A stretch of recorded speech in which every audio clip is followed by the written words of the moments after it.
চট্টগ্রামের বাইজিৎ link road. এই সড়কটি চট্টগ্রামের প্রথম বাইপাস সড়ক। 6 কিলোমিটার দীর্ঘ সড়কটির নির্মাণ কাজ শেষ হয়েছে অনেক আগেই। এখন এটি যান চলাচলের জন্য উন্মুক্ত। এটি বাইজিৎ লিংক রোড নামে সর্বাধিক পরিচিত হলেও বাস্তবে রোডটির নাম বঙ্গমাতা শেখ ফজিলাতুন্নেসা মুজিব সড়ক। এই সড়ক ধরে ঢাকা থেকে আসা যানবাহন সরাসরি উত্তর চট্টগ্রাম তথা রাউজান, কাপ্তাই, রাঙ্গুনিয়া রোডে যেতে পারে, আবার সরাসরি রাঙ্গামাটিও যেতে পারে।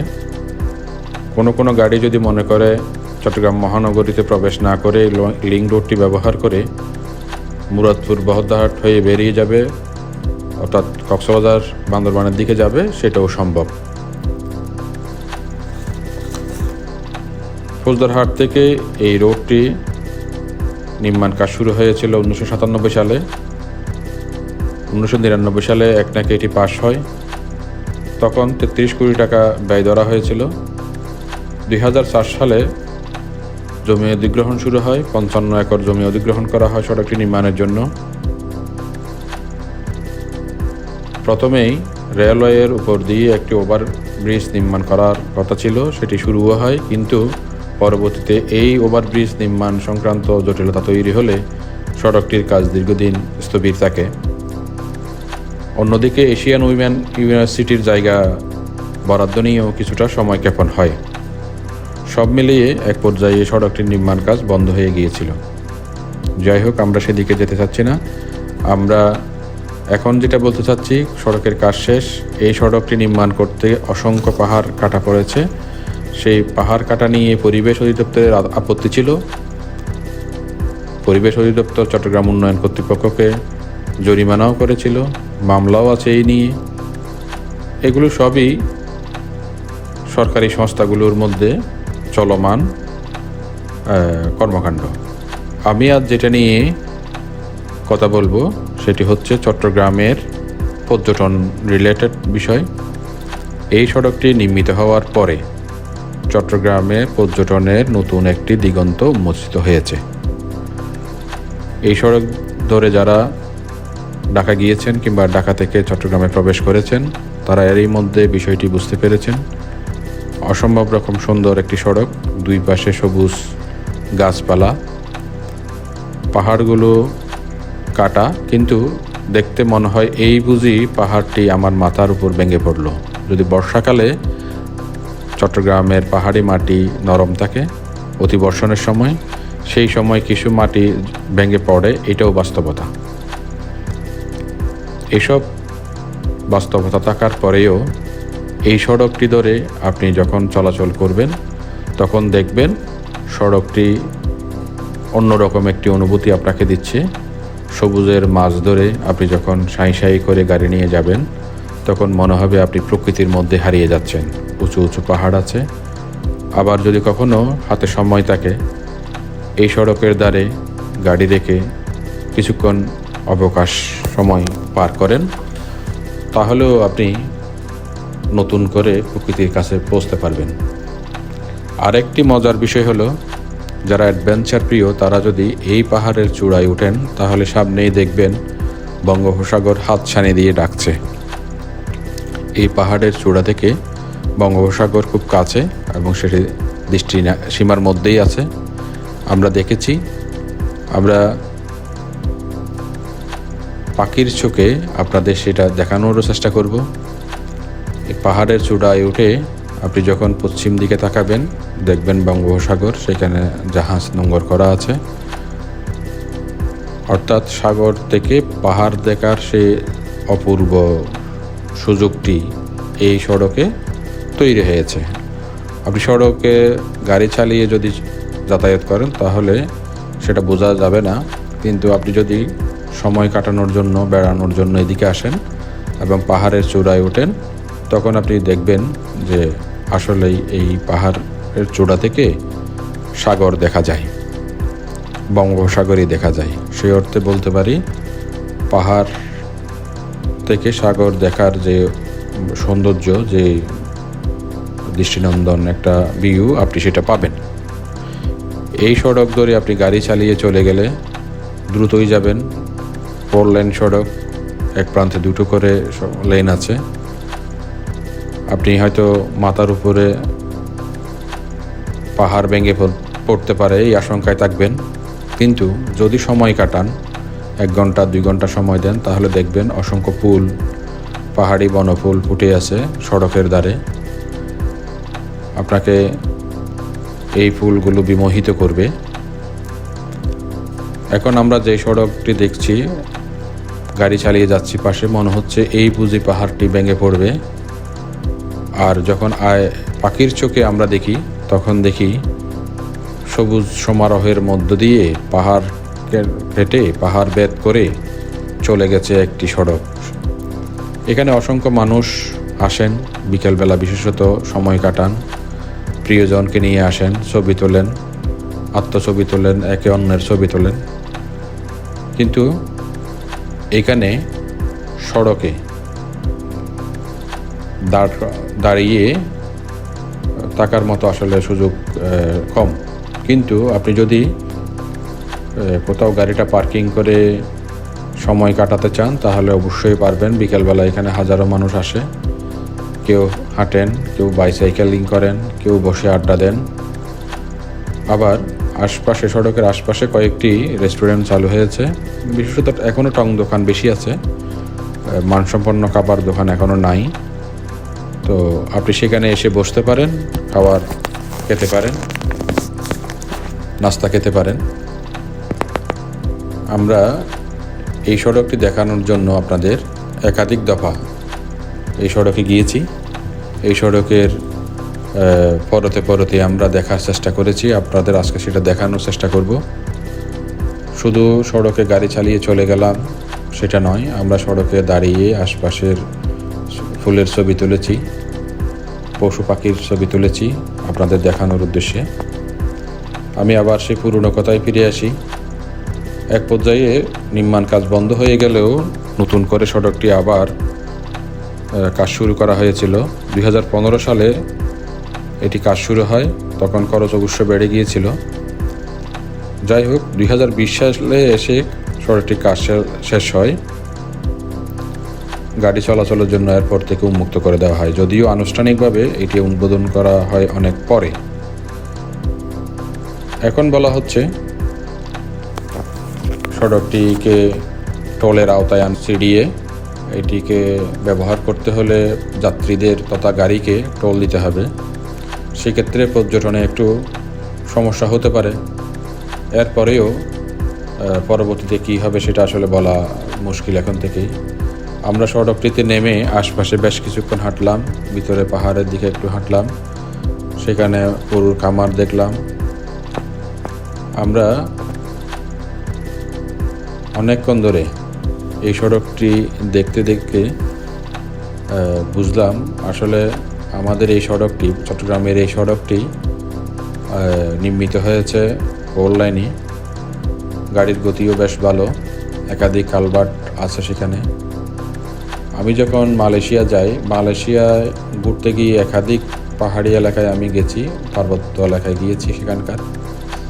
সেখানে সড়ককে যেভাবে নির্মাণ করা হয়েছে পাহাড়ে, বাংলাদেশে তার কিছুটা আমি ব্যতিক্রমও দেখেছি। পাহাড় ম্যানেজমেন্ট আমার মনে হয়েছে মালয়েশিয়ান ম্যানেজমেন্টটা আমার কাছে বেশি ভালো লেগেছে। অর্থাৎ পাহাড় কেটে সড়ক নির্মাণ সেখানেও করেছে, বাংলাদেশের মতো এত খাড়াভাবে করেনি।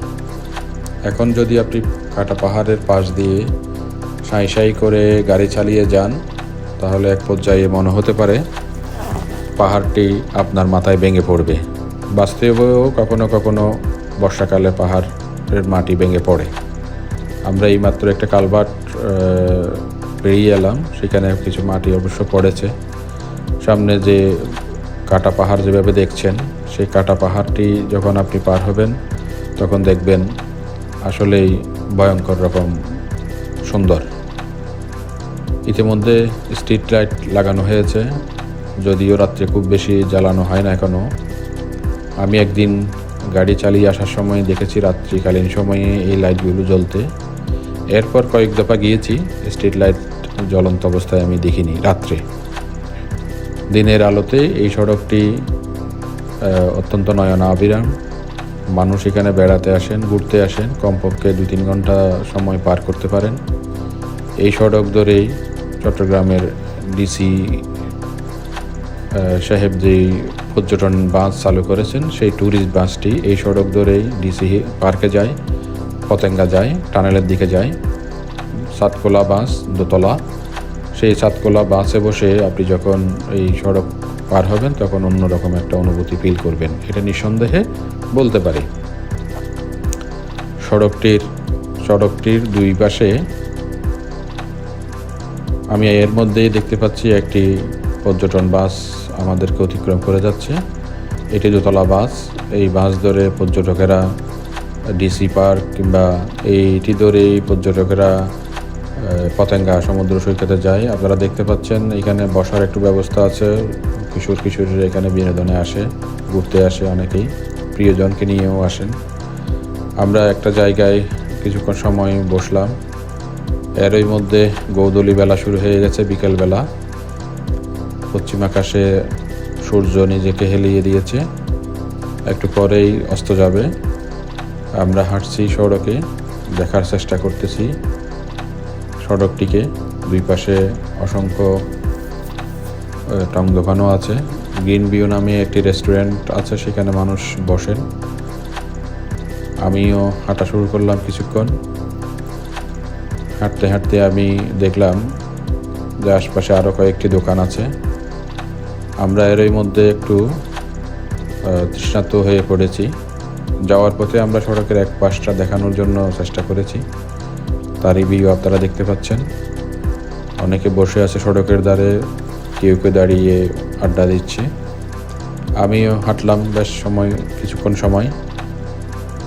হাঁটতে হাঁটতে আমি সামনে একটা টং দোকান দেখলাম। সেই টং দোকানের সামনে একজন কাঁঠাল বিক্রেতা কাঁঠাল বিক্রি করছিলেন। ভাবলাম যে কাঁঠাল পেকেছে কিনা দেখি, যদি পাকতো তাহলে তখনই নিয়ে ফেলতাম খাওয়ার জন্যে। এরপর আরেকটা দোকানে গেলাম, এটা বিন্দু মাসির টং দোকান, কিন্তু টং দোকানের সামনে বিন্দু মাসিকে দেখা গেল না। এর সামনে গিয়ে আরেকটি দোকান আমরা পেলাম, সেটাও টং দোকান টাইপেরই। এখানে কিছু জাল খাবার আছে, সিঙ্গারা, সমোসা, পেঁয়াজু, কিন্তু আমার কাছে এটা স্বাস্থ্যকর মনে হয়নি। মাছের উৎপাদ বেশি এদিকে। এরপরেও যারা এদিকে আসেন তারা এই সব দোকানে বসে আসলে নাস্তা করেন। পাহাড়ের দুই পাশে বালকরা খেলছে সমতল জমিতে। কলা বাগান করেছে কেউ কেউ তাদের নিজস্ব জমিতে। অনেকে সেদিকে হাঁটতে যায়, ঘোরাফেরা করে, বিকেলে অবসর সময় পার করে। আমরা সড়ক থেকে একটু দূরে যাওয়ার চেষ্টা করলাম, দেখলাম সেদিকেও প্রচণ্ড রকম জঙ্গল। এই সড়কটি মূলত বেশ ব্যস্ত, এরই মধ্যে হয়ে পড়েছে।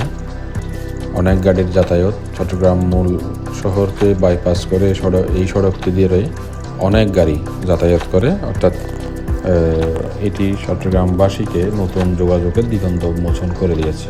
যোগাযোগের দিগন্ত উন্মোচন করার পাশাপাশি পর্যটনেও নতুন করে এটি ভূমিকা রেখেছে। এক জায়গায় গিয়ে আমরা দেখলাম এখানে কৃষকরা হাঁস পালন করছে, রাজহাঁস।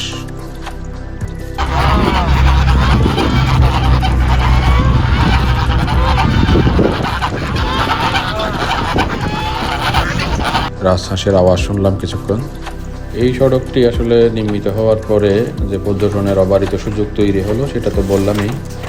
পাহাড়টা যে মাঝে মধ্যে ভেঙে পড়ে সেটাও বললাম। আরও চট্টগ্রামের পর্যটন নিয়ে যদি আমি বলতে চাই, তাহলে এখানে যারা পর্যটক আসবেন তারা শুধু এই সড়কটি দেখবেন না, এই সড়কের সঙ্গে আরও অনেক বিষয় আছে, মানে অনেক স্পট আছে দেখার জন্য, সেগুলোও দেখতে পারবেন। আমি পর্যায়ক্রমে সেগুলোও বলবো। এখন আপনারা দেখতে পাচ্ছেন এখানে স্থানীয় পর্যটকেরা এসেছেন, তারা হাঁটাহাঁটি করছেন, গল্প করছেন, সেটা আমরা দেখাতে পেরেছি আপনাদের। চট্টগ্রামের আরও কয়েকটি পর্যটন স্পটের কথা যদি বলি, wild symmetry, central railway building বা সিআরবি, এটা 200 বছরের প্রায় পুরনো বিল্ডিং হয়ে গেছে, শতবর্ষী বিল্ডিং বলা হয়। পতেঙ্গা সমুদ্র সৈকত, বাংলাদেশের একমাত্র জাতিতাত্ত্বিক জাদুঘর ফয়েজ লেক, হালিশহরের খেজুরতলা বীচ, বাইজিদ বোস্তামির মাজার, শতবর্ষী কাসিম দর্শন, আশকার দিঘি, চট্টগ্রামের পুরনো কলেজ আছে, সেটাও দেখা যায়, দেখার মতো ভবন আছে সেখানে ইত্যাদি। অর্থাৎ চট্টগ্রামে দেখার মতো অনেক বিষয় স্পট আছে, সেগুলো দেখতে পারেন। আমরা এখন পর্যটন স্পট হিসেবে নতুনভাবে আবির্ভূত বাইজিদ লিংক রোড দেখতে পাচ্ছি। অনেক দর্শনার্থী এখানে আসেন, তারা ঘুরছেন, আপনিও আসতে পারেন। দুই পাশের সবুজ দেখে আপনি বিমোহিত হতে পারবেন, অবসর সময় কাটাতে পারেন, প্রিয়জনকে নিয়ে ঘুরতে পারেন। সবই সম্ভব এই সড়কে। ব্যস্ততম সড়কটি এখন বিকেলবেলা, পড়ন্ত বিকেলে আরও একটু মোহনীয় রূপ ধারণ করেছে। গাড়িগুলো যাচ্ছে গাড়ির গতিতে, অর্থাৎ জীবনের গতিতেই চলছে। মাঝখানে কিছু মানুষ অবসর সময় পার করছে এই সড়কটি ঘুরে। সড়কটির পাশে যে ফুলের সমারোহ, সেটা আমি আপনাদের আগেও দেখিয়েছি। এখানে বিভিন্ন রকমের ফুল ফুটেছে সড়কের পাশে, মূলত বনফুল। এই সড়কের ধারে নানা ধরনের বনফুলের সমারোহ দেখতে পাবেন যদি আপনি একটু সময় দেন। আর যদি গাড়ি চালিয়ে চলে যান তাহলে আসলে সেই সুযোগ খুব একটা থাকবে না, সীমিত হয়ে যাবে। আপনি ভাবতে পারেন যে এত উঁচু পাহাড়, এই পাহাড়গুলো ভেঙে পড়ার আশঙ্কা আছে, সেটা কখনো কখনো ভেঙেও পড়ে, তাহলে এর সমাধান কি? এর মধ্যে সিঁড়িয়ে যাচ্ছে পাহাড়গুলোকে আরও একটু কাটতে, ঢালু করতে। আর পরিবেশ অধিদপ্তর অবশ্যই এখনও সেই সাড়া দেয়নি। সরকারি সিদ্ধান্ত হলে পরিবেশ অধিদপ্তর এবং সিডিএর মধ্যে যদি সিদ্ধান্ত হয়, সেটা একটা প্রক্রিয়া চলমান আছে, তাহলে এই পাহাড়গুলো আরও এক দফা কাটা হবে। এখন আপনারা পাহাড়ের কাটা অংশ দেখতে পাচ্ছেন এখানে বেশ কিছু খড় আছে, প্রকৃতির কার্পেট যেটাকে বলা হয়। এই ঘাসগুলোই মূলত পাহাড়গুলোকে আপাতত কিছুটা রক্ষা করছে ধসে পড়া থেকে। দুর্বাঘাস আছে, যেখানে দুর্বাঘাস ওঠেনি সেখানেও দেখতে পাচ্ছেন অবস্থা কীরকম পর্যায়ে আছে। আর যেখানে দুর্বাঘাস উঠেছে কতটা সবুজ মোহনীয় হয়েছে সেটাও আপনারা দেখতে পাচ্ছেন। এই দুর্বাঘাসগুলোই মূলত পাহাড়টাকে রক্ষা করতেছে বলে আমার মনে হচ্ছে এখন সাময়িকভাবে। আমি আপনাদের একটু পর দেখানোর চেষ্টা করব দুর্বাঘাসগুলো কীভাবে পাহাড়কে রক্ষা করছে। মাটি আঁকড়ে ধরে সে নিজেকে বৃদ্ধি করছে, পাশাপাশি পাহাড়টা ভেঙে পড়ার হাত থেকে রক্ষা করছে। দুর্বাঘাসের যে বিশাল একটা কাজ এখানে আছে, ভূমিকা আছে, সেটা আপনারা একটু পরেই আমরা গাড়ি থামিয়ে দেখব, আপনাদেরও দেখানোর চেষ্টা করব। আমরা এখন আবার সড়কটি ঘুরে দেখছি, প্রদক্ষিণ করছি। সড়কের পাশের ফুলগুলো দেখলাম। এখন আমরা একটা জায়গায় দাঁড়িয়েছি, অবশ্য উদ্দেশ্য হলো বনফুল দেখা। আমরা খুঁজে খুঁজে বনফুল দেখা শুরু করলাম, নানা রকমের ফুল। এই ফুলটা বেশ কাঁটাযুক্ত, আমি নাম জানি না। পাহাড়ি বনফুল নানা ধরনের নামের হয়, নানা বর্ণের হয়। আমি আসলে এই ফুলটার নাম এখনো পর্যন্ত জানি না, তো সেই অর্থে নাম বলতে পারবো না, কিন্তু এই ফুলটা বেশ কাঁটা। এখন আমি দুর্বাঘাস দেখানোর জন্য চেষ্টা করব আপনাদের। এই দুর্বাঘাসই মূলত পাহাড়গুলোকে রক্ষা করছে। পাহাড়ের কার্পেট বলা চলে।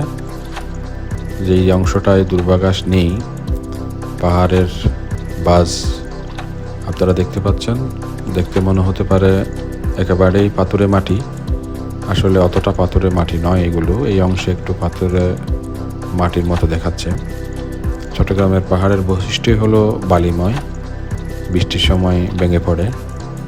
আর এই দুর্বাঘাসগুলো সেই বালিময় পাহাড়ের গায়ে উঠেছে, সেইখান থেকেই তারা নিজেদের বংশবৃদ্ধি করে যাচ্ছে। এই বিস্তারের সঙ্গে সঙ্গে সবুজ ছড়িয়ে দিচ্ছে। বনফুলগুলো যেমন নিজেদের সুবাস ছড়াচ্ছে মানুষের জন্যে, তেমনি দুর্বাঘাসগুলো এই পাহাড়গুলোকে রক্ষার জন্য অনন্য ভূমিকা পালন করে যাচ্ছে। আমরা এখন চলে এসেছি ঢাকা চট্টগ্রাম রেল লাইনের কাছে। এখানে একটি রেল সড়কের উপরে একটি ওভারব্রিজ করা হয়েছে। এই সড়কটি ধরে, রেল লাইনটি ধরে ঢাকা চট্টগ্রাম রেল চলাচল করে। এরপর আমরা চলে এলাম ঢাকা চট্টগ্রাম মহাসড়কে। এই মহাসড়কের পাশ ধরেই মূলত বাইপাসটা শুরু হয়েছে। আমরা ঢাকা চট্টগ্রাম মহাসড়ক দেখার জন্য এসেছি, অর্থাৎ এই প্রান্ত থেকে যদি আপনার গাড়ি লেফট টার্ন করে বাইজিৎ লিংক রোডে যান, তাহলে আপনি এই সড়কটায় চলে আসবেন। 6 কিলোমিটার দীর্ঘ সড়ক। আপনি সরাসরি চট্টগ্রাম মহানগরীকে বাইপাস করে নাসিরাবাদ এলাকায় চলে আসতে পারবেন। এরপর আপনি যেদিকে যেতে চান, আপনার গন্তব্য যেদিকে থাকবে আপনি সেদিকের দিকে যাইতে পারবেন। মূলত শহরের যানজট এড়ানোর জন্য এই মহাসড়ক, এই বাইপাস লিংক রোডটা তৈরি করা হয়েছে। আমরা আবার সড়কে আর একটু প্রদক্ষিণ করছি। আমরা ড্রোন শট দিয়ে পাখির চোখে এই সড়কটা দেখার চেষ্টা করেছি। দুই পাশের ভিউ দেখলাম খুব সুন্দর। এবং এই সড়ক দেখতে দেখতে আপনি যখন একটি পাহাড়ের চূড়ায় উঠে স্থির হবেন, তখন দেখবেন সাগর ডাকছে আপনাকে। অর্থাৎ শেষ প্রান্তে গিয়ে আপনি যখন দূরে দৃষ্টি দিবেন, তখন মনে হবে সাগর আপনাকে ডাকছে। এই সাগর বঙ্গোপসাগর। এই সড়কের পাশে থাকা পাহাড় চূড়ায় উঠে আপনি দেখতে পারেন বঙ্গোপসাগর। একদিনে পাহাড় এবং সাগর দেখতে হলে এই সড়কে আপনাকে আসতে হবে।